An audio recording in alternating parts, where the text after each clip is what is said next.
Welcome into the 11 personnel. Nick Roush and Adam Luckett getting you ready for the Cats and the Gamecocks. Saturday night, sold out crowd at Kroger Field. Kentucky trying to avoid a losing streak. A common thread among Mark Stoops' seasons. They dropped 3 last year in a row after starting 6-0. That 2018 team lost a couple back-to-back games, really derailed the season. Look, the message has been, we still have our goals in front of us after that Ole Miss win, but we got to leave that loss in the past. Yeah, they're gonna have to get up off the mat here. See what they have. I think it's good. Unlike last year, it's probably good that they're coming home.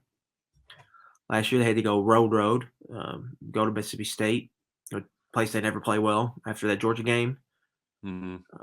So this year they get to come home and play a team they've had a lot of success with, and a team they have a budding rivalry with, I would say. So from that aspect, I think that helps. But it's typically not a spot a Mark Stoops team plays well in. We have a decade of data to tell us that. And so seeing how, specifically the first loss, like the first big game loss, so seeing how they bounce back from here is going to be it's what I'm most interested in Saturday night, because I think we can get into it. Kentucky's the better team here, but yeah, it's a big spot. It's a huge spot for South Carolina.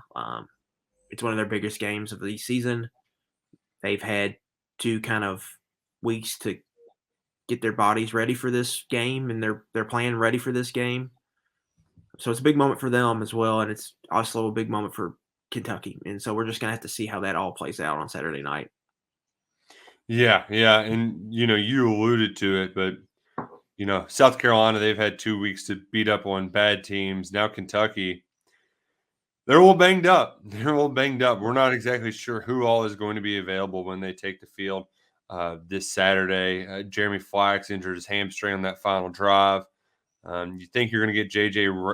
Weaver back, which would be a net positive, but Jacquez Jones likely out at middle linebacker. So just a lot of uncertainties. And as Stoops pointed out on Wednesday's SEC teleconference, like the mental part of this is one thing. He feels good about his team in that regard, but physically they are pretty beat up. They're fortunate they don't have Mississippi State this week. They do have South Carolina team that they should have inferior or superior talent. So let's go ahead and get into it, Luckett, because I know we can start with the Big Blue Nation's favorite punching bag, Spencer Rattler. I don't know when it happened, but there's been this animosity with Spencer Rattler brewing for quite some time. Maybe it's because folks watch Nick Scalzo on QB1. I don't know. I think that's what most of it goes back to, for sure. Just like hating on some punk ass high school kid. It's like, man, what if you don't like me now, you should have seen me back in 2010. I was a punk ass high school I know. kid. We watched the first one in our house with Jake Fromm and Tate Martell. I've never seen someone make my wife more mad than Tate Martell on that show. I will say, like, that made her like steam coming out of her ears mad. So I didn't get into the second season. Maybe more for our mental well-being here at the house, but because I've heard all the stuff about Rattler. I've still never seen that, but I'm with you, Nick. Like, it's a high school kid, man. He was a 5-star recruit. You know what I'm saying? Like, he should be a cocky little shithead, for lack of a better term. Like, that's just what he was. But I do think some of it is he was destined to be the next big thing in Lincoln Riley's system. He was the preseason Heisman Trophy favorite. First high school quarterback to start for Lincoln Riley. First high school recruit. Yeah. Right, because he took all those transfers before that. And he actually didn't do that poorly from a numbers standpoint, but his teams blew leads, right? Like, I think it was Iowa State where they were up real big and he started throwing interceptions and then it kind of goes haywire. And so even though he did get replaced by, like, a lot of it was Caleb Williams was just better. And with that guy, it wasn't necessarily because he was playing so poorly he couldn't play football.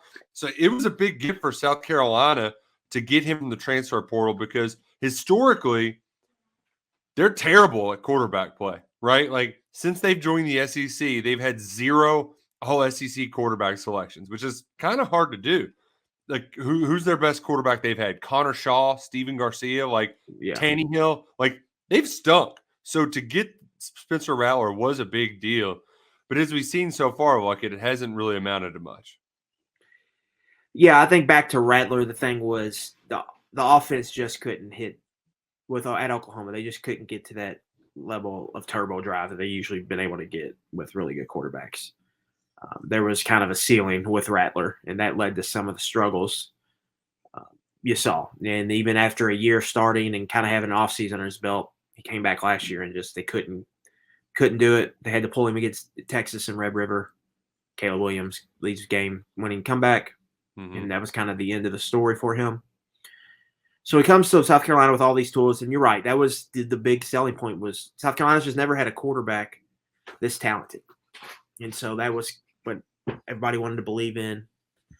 There was a famous line with Marcus Satterfield where he says, everybody thinks you suck. Everybody thinks I suck.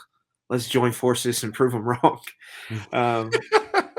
That could be famous last words. Don't put that's not maybe not verbatim, but it's pretty close to that. That's not looking like the best line right now. They're just having some struggles on offense. Like Nick, it's more than just Rattler. Like he needs to play better for them. And like when they get in this SEC grind now, they're gonna have to turn him loose and see what happens and live with the results. But they just had like weird personnel usage on offense. You go back to SEC media days, the two big names outside of Rattler at South Carolina were Jaheim Bell, dude all tight end, and Josh Vann coming back at receiver. And Van was a problem. I mean, he's been very good for them for quite some time as a explosive, over the top kind of deep play threat. Right. Van led them in targets, receptions, receiving yards, and he was up there in like catches of 25 plus yards in the conference, I believe. So he was like their legit deep ball threat, and he's disappeared, Nick. He only has 9 targets in 5 games, 3 receptions. They said Jaheim Bell, they're going to use him in all these different ways. His usage rate has severely gone down since the opener against Georgia State. So there's just some weird stuff going on with South Carolina. Like, why aren't these guys involved more? And then you look at the receivers, like Jalen Brooks was kind of their 3rd or 4th best receiver last year. He's now their clear number 2 guy. He's not anything special. I would say he's having a solid year, but he's not anything special. Antoine Wells Jr., Juice Wells, they added from James Madison. He's their number 1 target this year. But the passing game as a whole, they've hit on some big chunk plays, but the efficiency is really, really, really bad. I believe they're 90th or so in passing success rate. The passing game has just been bad. Rattler's thrown 7 interceptions. He's made a lot of mistakes. Nick, only one team in college football has turned it over more than South Carolina. Utah State has 15 turnovers this season. South Carolina's tied with about 8 or 9 teams with 13 turnovers. So ball security is a big deal. Passing game efficiency. And really the one good thing they have going for them right now is Marshawn Lloyd, who was a top 50 recruit out of DeMatha Catholic in the DMV. He blew his knee up first year. He's just now getting back to full speed. He's been really good for them here these last couple games. In the Charlotte game, he was awesome. But you kind of dig deep into them, like the passing game, Nick. Like the tight ends and the running backs have like 40 receptions of the 120 or so completions. Like a lot of it is just nothing's open. Let's dink it down or let's run a bunch of screens. So for Kentucky, it's South Carolina. Can you like Kentucky do what they do? Take away the big play, make South Carolina conduct their way down the field. What they show us so far is they're going to have a hard time doing that.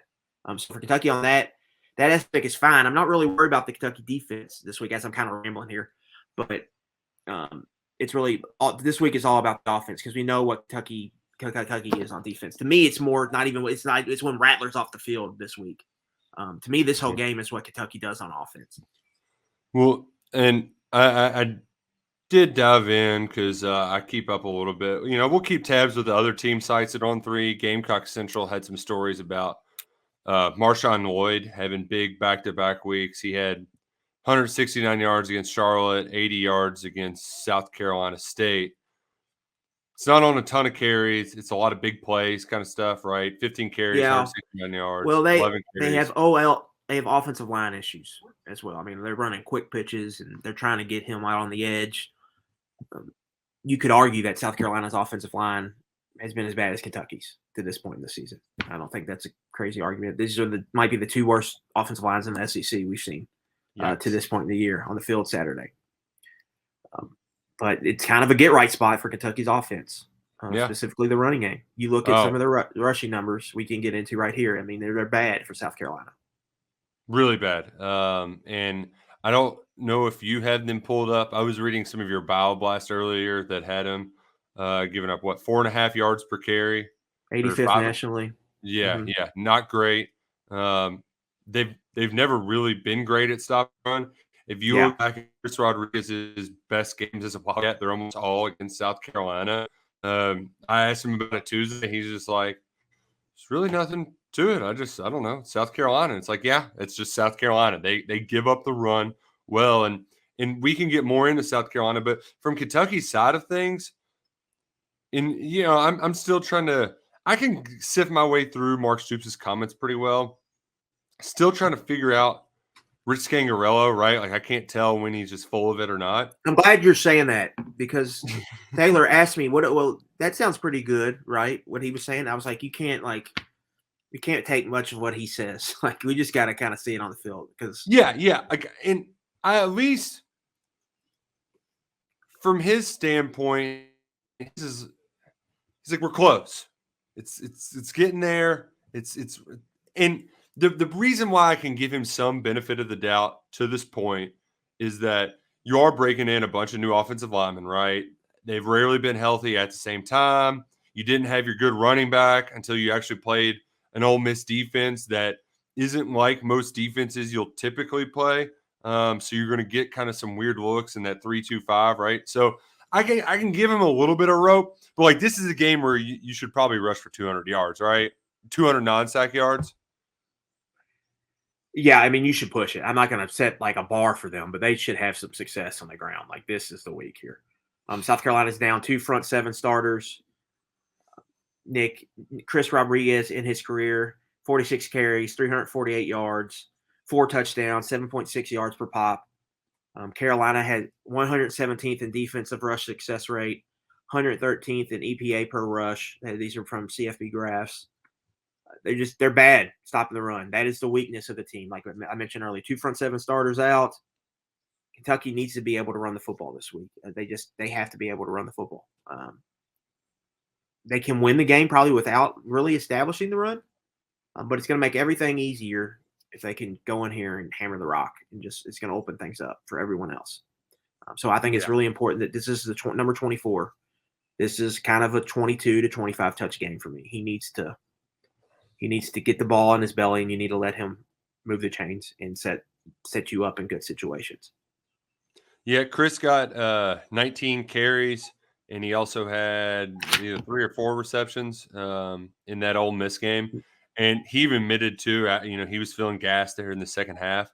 And that's very much you can't play your way. Like you kind of have to play your way into shape, right? Like there was going to be some rust. It was the first time he's gotten hit without one of those guardian things on since December. There was just going to be some natural kinks to work out, right? Like he's just got to play his way through it. You got that game under your belt at Ole Miss. Now you're playing a inferior opponent. And the thing is, too, like especially saw some pretty cool schemed up runs. You had the tight end around that was good for a first down. You had that cool. It was technically a pass to Tavion Robinson, but the way he's been using the run game, we'll call that a run. They've schemed up some good stuff, but this is a game where you, in theory, should be able to just line it up and go right down their damn throat. Yeah, I will say there are times when they block it really well. Rodriguez's 10-yard touchdown, they got a great kickout block from Tayshawn Manning. They got movement at the point of attack. It was right there. It was blocked very well. But there's sloppiness too. They barely got the handoff off to Cummings on that jet sweep. Mm-hmm. Like the motion was the timing of the motion was just off. And then we could get into the snap count. I mean, it's just it's sloppy. They're just sloppy, and Mhm. like they've got to get all that fixed. To me, I'm sitting here wondering, like, do they have like too much on their plate? Like, is that call sheet too thick? Do they need to just figure out what they do well and just do that and dress it up in formations? Um, maybe that's Yeah. maybe that could solve some problems. But I don't. I mean, I don't know. I'm not over there. You're I not haven't in seen. there. Yeah, I Right. haven't seen enough. So, but they're so close to breaking through. That like I really do think that like you see the upside with this offense. Yeah. You see Yeah. the weapons at receiver. You know Levis can make all these throws. You know what Rodriguez is as a tailback. You know the tight ends. I think blocking wise has been a pretty big disappointment, but in space we've seen Dingle make throws. We've seen or make catches. We've seen Upshaw in the past. They've got weapons here. It's just like figuring it all out. And once they figure it out, they can really be humming. But how do you trust them to get there at this point? Well, you're just going to have to see it, right? I just need them to see it. They need to have an offensive explosion. And we need to see it. Um, and because of South Carolina's run defense, that should make things easier. And you go back to last year, Nick, they ran for 250 yards. Kentucky won this game last year despite -3 in the turnover column. Is because they were plus 200 on the ground. They just controlled the entire game. So if they can go in there and do that here, it eliminates room for error when you're kind of when you're 2-possession favorite in a game like this one. If you can run the rock and limit turnovers, I think it's going to be hard for South Carolina to beat them. Yeah, and we don't need to itemize the mistakes from the Ole Miss game. It's been talked about to death, but like those long explosive pass plays that are hitting fingertips but not getting reeled in, those are the close things, right? Yeah, but those Missing go balls, big like those go balls, those are like you don't need a lot of. It's not a deep over route. You don't need a lot of protection to get those off. Whether it's under center or the gun, you just need 2 seconds and then you can throw it deep. And so that's something I think they're really going to need to go to here moving forward, especially if Barry and Brown can start getting releases off the line of scrimmage. That's his biggest thing there. yeah, because he's so small, right? Well, yeah, and he's so fast that if he gets a clean release at the line, He's off. it's good. It's good night, Irene, right? I mean, but for now, for him though, like you've got a lot of mouths to feed to. Like you got to get him the ball. Like he got it on something, whether it's in like just even if it's a reverse or whatever, he needs to touch the ball. He still hasn't done a jet sweep yet. What the hell? Like it's not that I hard. thought he did. We did one week 1 or week 2. I got him with a rushing attempt. I think it was some type of jet sweep early. But either way, they need him. He needs more touches. And I think Dane Key needs more targets. They just got a lot of mouths to feed, and they need to stop taking negative plays, whether it's sacks or tackles for loss. That's the biggest issue I think with this offense because efficiency, they're doing some good things. There's explosiveness in the passing game. You just need to stay ahead of schedule, and then hopefully start hitting some chunk run plays, and that'll open everything up. Well, and that's one thing I wanted to mention too. I mean, Levis is top 10 in quarterback rating, yards per attempt, passes of 40 and 50 yards or more, and in overall passing yards, he's 21st in FBS. Like, it's to say that out loud and still 68% completion rate too. It's not like he's throwing. Yeah, it's not like Kentucky's hitting an 80-yard bomb and then 5-6 incompletions in a row. Like the ball is being caught. That's what I mean. Like it's not like he's the offense. You feel like it has a lot left to give, and they've still done a lot of good things, right? So it does feel like they're close, and I guess this is the game where the benefit of the doubt goes away, right? Because you're entering week 6. This is right when they started to turn things on last year. That LSU game, Levis looked like a man on a mission. And they did have a lot of new pieces, right? So you can't solve all of your problems overnight, but you know what? We're halfway through. We're about halfway into the season.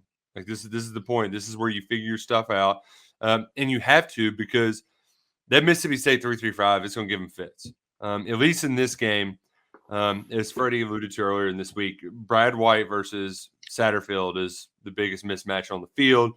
I'd be shocked if South Carolina gets more than 14 points in this game. I would. I find a hard time seeing them getting 3 scores.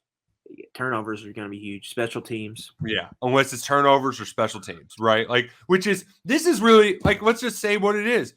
Ole Miss, Kentucky beat themselves. The only way you lose to South Carolina is if you just beat yourselves, and you got to beat the shit out of yourselves too. This team is not Ole Miss. Yeah. So go out there, execute, and just that's really, like, they're not an NFL team, right? Like, college, there's always going to be some mistakes out there. They're college kids. It's never going to be a clean football game, but they can execute much more soundly. They can mitigate these back-breaking plays that are keeping this offense from being one of the best in the country. Yeah. Quick thing. I think playing Ole Miss this year will help in that Mississippi State game. That they've seen a 3-3-3 defense once, I think that's going to help a lot for next week. We can get into that next week, but I think that's going to help a lot. Secondly, yeah, I mean, to me, like, this feels like a game, Nick, where Kentucky gets a lead, and it's how close can South Carolina keep it for the rest of the game. And then what if they can hang around long enough to go win in the fourth quarter? And to me, it's going to be hard for them, one, to put drives together if Kentucky can stop the run, because I don't necessarily believe Rattler can put enough drives together. And two, it comes down to it's going to come down to situational football. Kentucky's going to move it. Two big things this week, Nick. South Carolina's defense has been bad in situations here. They're 113th nationally in third down / fourth down conversion rate. They don't get off the field on third down. They're 112th nationally in red zone touchdown percentage, the defense. So when teams get in the red zone, they're scoring 77% of the time. So for Kentucky, like, that's where the game's going to be. To me, it's turnovers in this situational football on offense. When Kentucky creates scoring opportunities, can they finish with touchdowns and points to give them a comfortable lead, or do they mess around and find themselves in a really tight ball game again? Like, that's where I think the game is going to be determined, because you look at the numbers, like, turnover wise, like, a lot would have to go South Carolina's way for them to be +3 on a team again. They're not forcing fumbles. All their turnovers have really been interceptions, I think, outside of one. And then they're throwing interceptions and putting the ball on the turf on offense. So you play that to, if you're Kentucky, you play it to even. You don't give them anything cheap, special teams wise. You should be able to handle this as long as you finish drives on offense. And to me, that's what the game comes down to. And you pointed out earlier in the week too, on the Kentucky defensive side of things, there's been 20 some odd PBUs and only 4 interceptions. Yeah, they're at typically 20. You should intercept 25 total percent on like average of passes defense. So you combine PBUs and interceptions, 25% of those should typically be interceptions. Kentucky's right at like 12 or 13% with their number. Mm-hmm. So you keep getting ball production, those are going to turn into interceptions. Spencer Rattler's actually been a little bit unlucky, Nick. Over half of his total passes defended have turned into interceptions. There was 2 last week where they hit the receiver's hands. They landed in the defender's arms. One, he threw high. The South Carolina receiver kind of jumps, try to catch it, tips it up, and that allowed Georgia State to intercept it. Like, he's gotten some bad breaks on these interceptions. Mm-hmm. But maybe this is the week Kentucky can get them, because Kentucky will have chances at picks this week, and just like they did last week, they have to seal the ball up and catch it when those opportunities come. Seal that deal.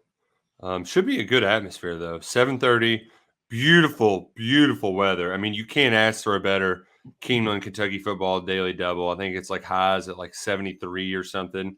It's going to be like, have a hoodie on at night. I mean, it's going to be just, mwah. Oh. Yeah, it's beautiful, beautiful, beautiful. Put a little bourbon blanket on. I've seen the tickets are sold out, but like you can find them pretty much wherever on the secondary market. So it should be a full packed house.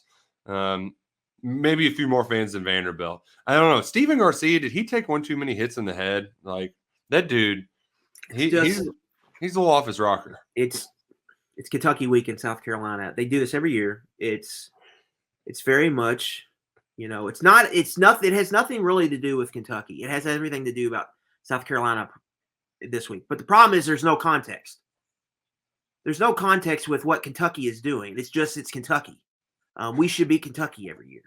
There's no context that Kentucky's won 50-something games in the last whatever years. There's no context that Mark Stoops has been here 10 years. He's one of the best coaches in SEC. There's no context to, we've lost.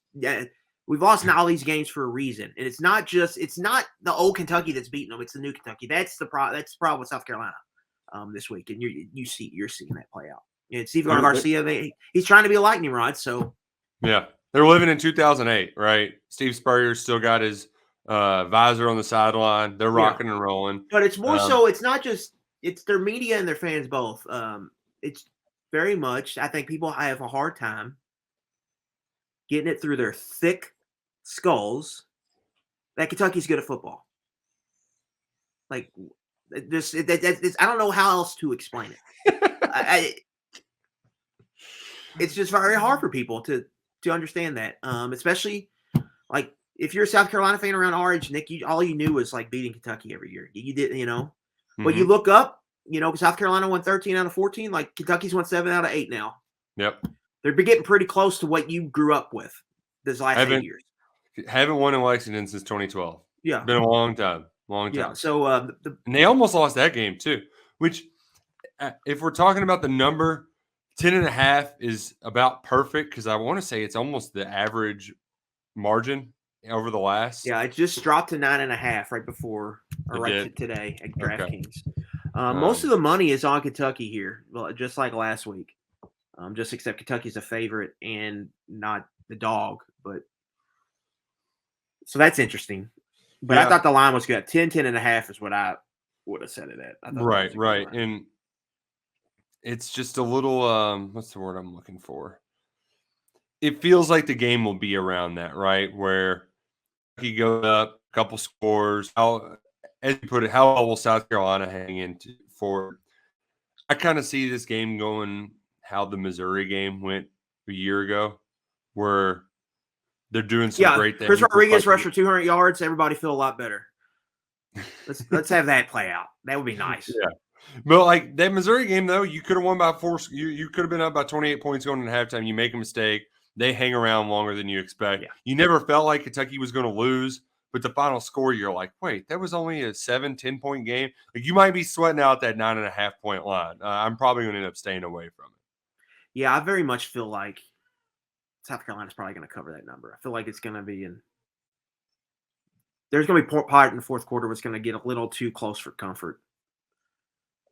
But I think Kentucky's going to win. They got the better team. They should win, but they just aren't great. Awful loss on their Stoops, Nick. Let me pull it up here. 6-14-1 against the spread since 2017 after a loss with 9 outright defeats. Yeah.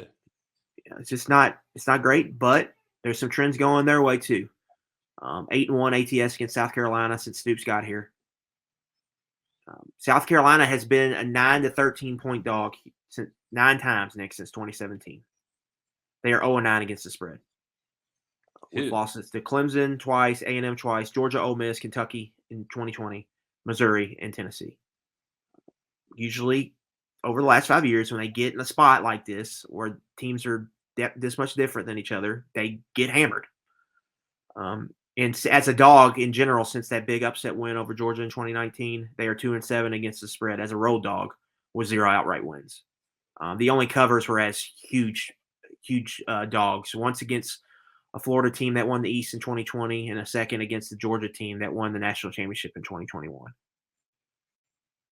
So this is not a spot they play well in either, the rubber's meeting the road here. So one side is going to come out on the other. To me, it's all about just finding a way to win this game, win it, get the run game going a little bit, and then get ready for Mississippi State. I don't know what else more to say other than that. I think obviously this game has lost a little bit of the steam. South Carolina slow start, but then Kentucky, the way they lost, I think people are still kind of licking their wounds a little bit in town here. South Carolina's got it circled. The start could be huge in this game. Not letting South Carolina get out to a hot start. You get a lead early, you can really kind of set the tone of the game.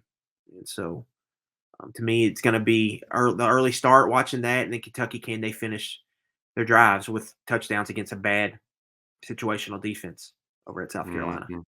And you look at it just overall, Nick, they're better on Kentucky's better on offense, they're better on defense. They should win the game. They just got to go do it. Yep. Go do it. Let's eradicate these special teams mistakes. Yeah, I do want to say this. Like, I don't care. Like, Matt Ruffalo is who he is. Like, he's not pushing like for being one of the best Kentucky kickers of all time. You get outside of 35, he's gonna miss he's gonna miss some, but he's proven he can make some from 52. You just got to live with it. Mm-hmm. To me, it's all about the height on his kicks. Like the field goal, he got height on it. So you're gonna miss some of those. I didn't really have an issue that the extra point, you don't have much height on it. And so that's the thing with him. It's just up and down. I don't really blame a lot on him. Holder needs to catch a snap. I agree with Mark Stoops. That needs to be a catch and put down. It wasn't a great snap, but you got to put that one down. But Yeah, it's been the oddest special teams year. Because as they have Stoops said, we haven't been so good. we haven't even like Tavian Robinson's gonna bust one. He had a 50-yarder, but you're right. Like he's got more in the tank. He's gonna bust one. Barry Brown's ridiculous. Even Colin Goodfellow like sucked the first 2 weeks, and now he's hitting. Or excuse me. Now he's hitting bombs. Trey, you might need to edit that. Or not Trey. Steven, you might need to edit that. See, Beamer gets me going. I can't help it. He just gets me going. You wearing those stupid sunglasses, you get all worked up. But it's been just the oddest. It's been the oddest special teams here. Let's just play a game like down the middle here. Like just nothing crazy. Like let's just everybody just calm down. All PATs made, no blocks, minimal returns on both sides. Just call it a day at the office. It's been the oddest special teams. I don't even want to get mad at them because a lot of it's just like stupid stuff. Yeah. Just pick up the ball, right? Like just grab it, put it down. Yeah, and Chance Poor, he also has had touchbacks like 90% of the time, and then he just randomly kicked one out of bounds. I think something weird was just happening in that stadium last Saturday, right? Like there was just a lot of weird juju. You had weird wind gusts. The sun was blinding everybody. Sean McDonough crapped on their media setup, which I kind of felt that energy because it was cramped up in there in that box. And I guess the radio or the TV booth was really small too. The sun was right in their eyes. I felt McDonough on that. Yeah. So I got a good chuckle. No one else cares, but I got a good chuckle out of that. You know what else I got a good chuckle at right now, Luckett? What's that? All these coaches getting fired.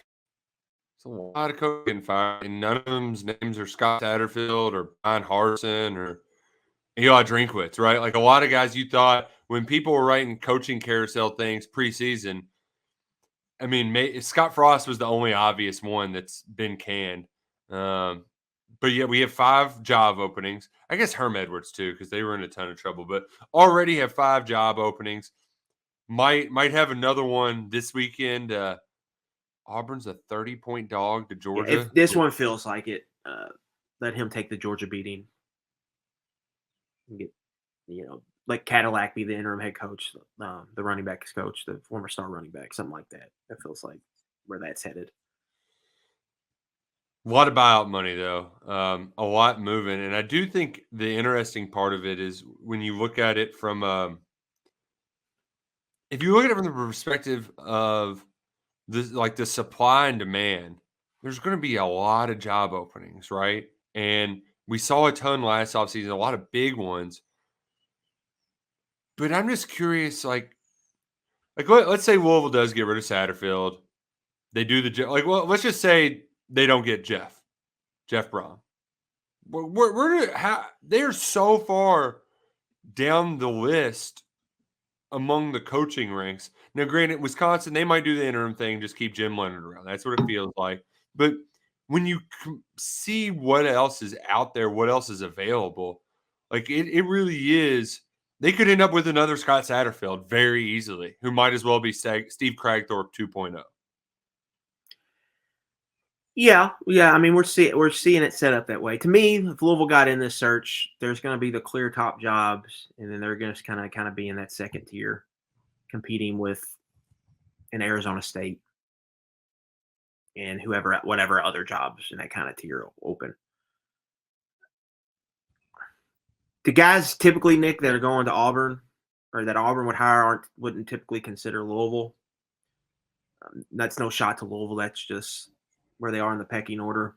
For Louisville, I think it's just like any school like Louisville, I would say you're just better off finding a P5 coordinator that you think is good, that has, high-level Power 5 pedigree, and bringing him in and rolling the dice with him. It's what worked out best for them, Charlie Strong.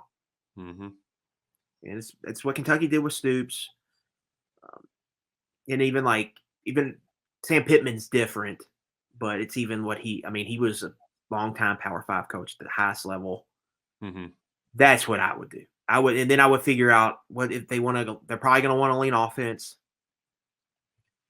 Do you want to get into the tempo game, hurry up, no huddle game? Do you think that's something you could be successful at? Then it's like Kendall Browse. It's guys of that kind of background that I would be looking at if I were them. But I'm not them, so who knows what they're gonna do? Who knows what they're gonna do? But that's what I would look for. Like if Kentucky, for Kentucky, we've had two coaches here that have succeeded, which really kind of an older school football approach, which is just running the football, not taking a back seat, not being afraid to speak out for their program, and Rich Brooks and Mark Stoops, and both from a defensive background. So for me, for Kentucky, I'm always looking at kind of defensive coaches for this job. I think that's shown what has worked. You need kind of that mentality here. I think that's what works best. But yeah, it's different for everyone. And I guess these jobs are going to open, but none of them are blue chip job. Even the Auburn job's not a blue chip job. It's not a come in. Yeah, especially It's with not. the way It's not USC. It's not Yeah. Oklahoma like last year. Not Notre Dame. It's not LSU. It's going to take some building there and some patience. And so, what does that talent pool look like? I mean, it's a scary, scary hire for Auburn. I mean, they haven't even happened yet. And then I'm really intrigued to see what Nebraska does, because that's the one that I could see cause some ripple effects, because I know what Wisconsin's doing. They did this to keep Jim Leonard. He was probably. Right, I mean, I would imagine they did this because he was probably leaving after this year if they kept Paul Chryst. Right. I mean, that's why they did it. They can say what they want, but that's what they did it. This is the guy who turned down the Packers defensive coordinator job 2 years ago. He's turned down other overtures because he wanted to stay at Wisconsin. He wanted to be Wisconsin's next head coach. But the things was going so bad, he knew he had to get out of there. So now they're getting rid of all the dumb stuff, and they're just getting to it right now. And Jim Leonard's going to be their head coach. So that was a guy, defense coordinator. He was on my short list. If Stoops left. So I think he's going to do just fine there. What I'm really interested in is these Arizona State, Nebraska. Those two could if you got a good person there, that those two programs could become forces. It's just getting the right person there.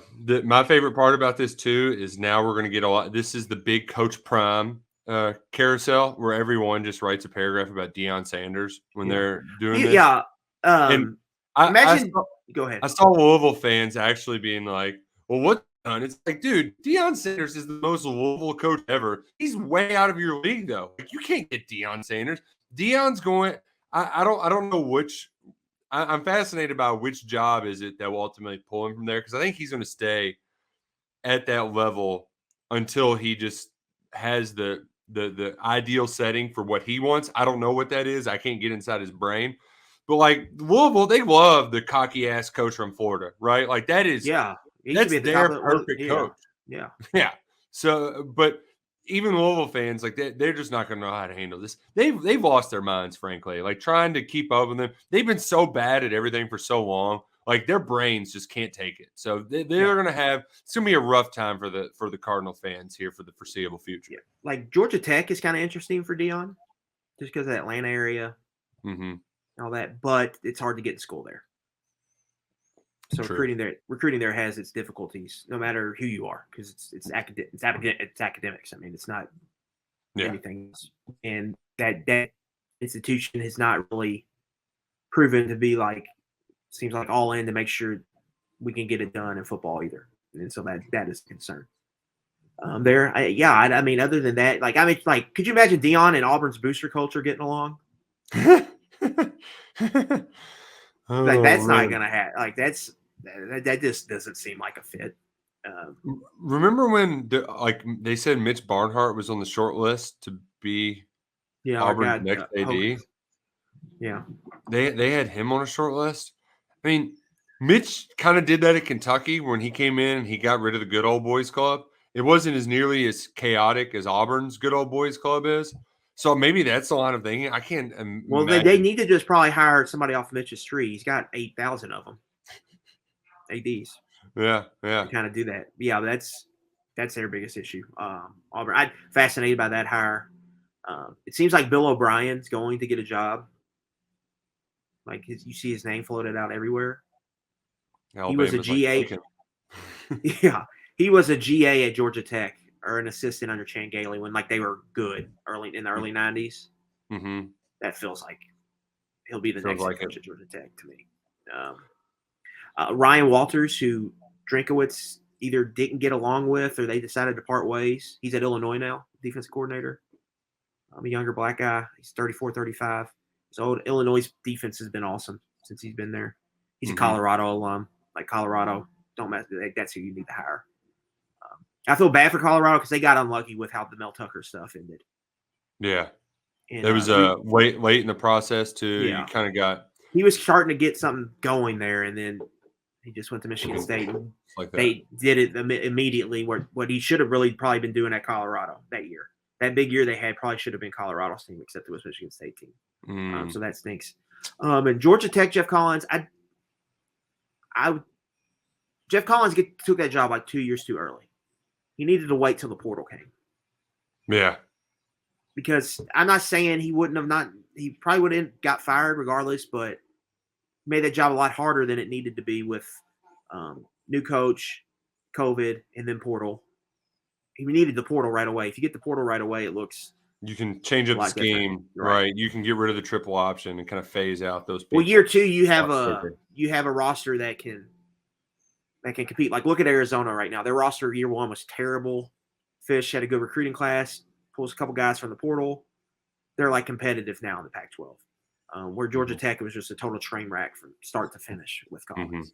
Hey, but they beat Pitt though. They did. The ACC Coastal. Gift that keeps on giving.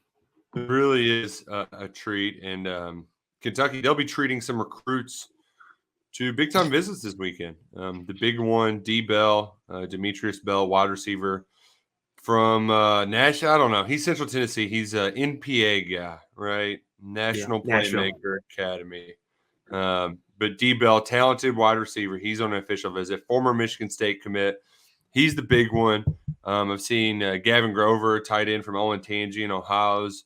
He's visiting this weekend. This is the first big recruiting weekend Kentucky's had during the season. Yeah. Grant Godfrey's supposed to make his OV one of these next 2 weekends. It's either this game or next weekend. I think it's Mississippi State.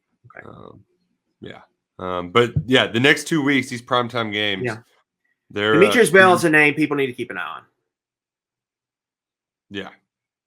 Feels like it's either going to be him or Carmelo English. And I think they feel a little bit better with maybe how they can get Bell, strengthening that relationship with MPA.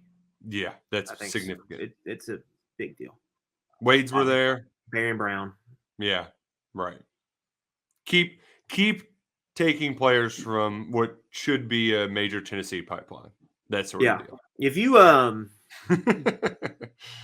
if you just search Barry Brown on Twitter after the big game he had Saturday, you saw some of all Twitter was like, yeah, what the hell? Ole Oh, Miss good, Twitter too. yeah. They were wanting to trade Jordan Watkins for Barryon Brown because they were recruiting Brown Mhm. pretty late. Yeah, he's awesome. He's awesome. Keep feeding him the rock. I want to Yeah. see one of those over routes this weekend, Luckett, that you've been talking about, Yeah, I want to just get him on a crosser with an engine revved up where and you let him just go. throw it out, let him go run her and get it. Right. Right. Yeah. What do you like? What's going to make you nervous on Saturday, Nick? Like in this game, like when you're watching this game, what is it? What is a thing you don't want to see that would make like things a little hairy here for Kentucky? Really, it's just more red zone turnovers because they've been so bad in the red zone. And Rich kind of blew that off as like, well, we were throwing fades in week 2. And it's like, well, that's not why your red zone stinks. It's not exclusively why.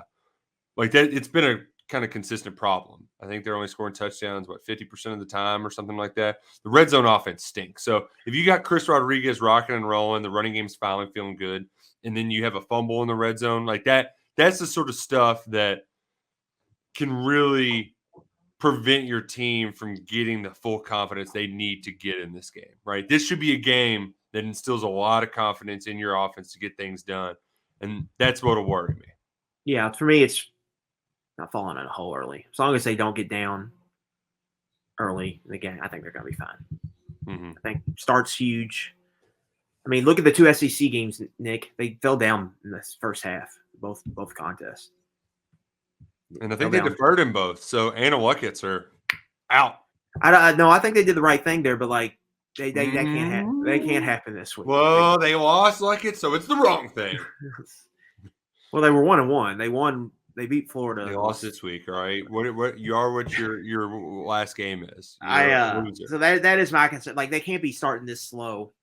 And especially like Ole Miss was I didn't like because you had to face the tempo and you had to face Lane Kiffin's script in the first big game of the season.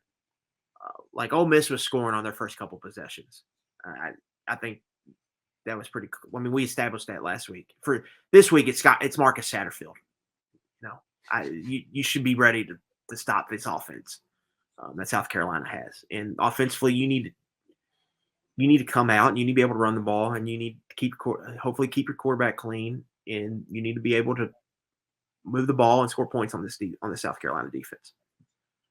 So for me, it's all in the start. Do not if they fiddle around at the start, like we saw against Northern Illinois, like we've seen against they've gotten down a lot early in these games. For me, I don't want to see that happen this one.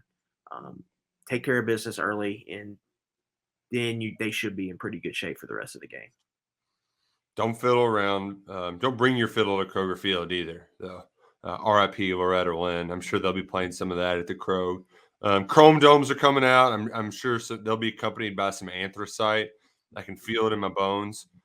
So should be an exciting Saturday. You don't think no New Jerseys, Nick? You don't think they're breaking out New Jerseys? I swear to God, if anybody ever asks me about a New Jersey or no, we're not getting any special stuff. All right, we're gonna Steven's gonna be working overtime trying to edit out all our cursing.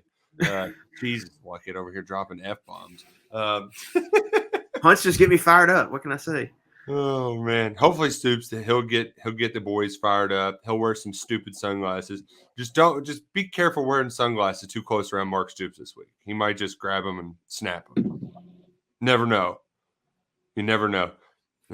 Should be an exciting one though. Hopefully the Cats get out of here with the win. Hopefully you're subscribed to KSR on YouTube, and we'll have a lot more coming up. Pick 3 on Thursday.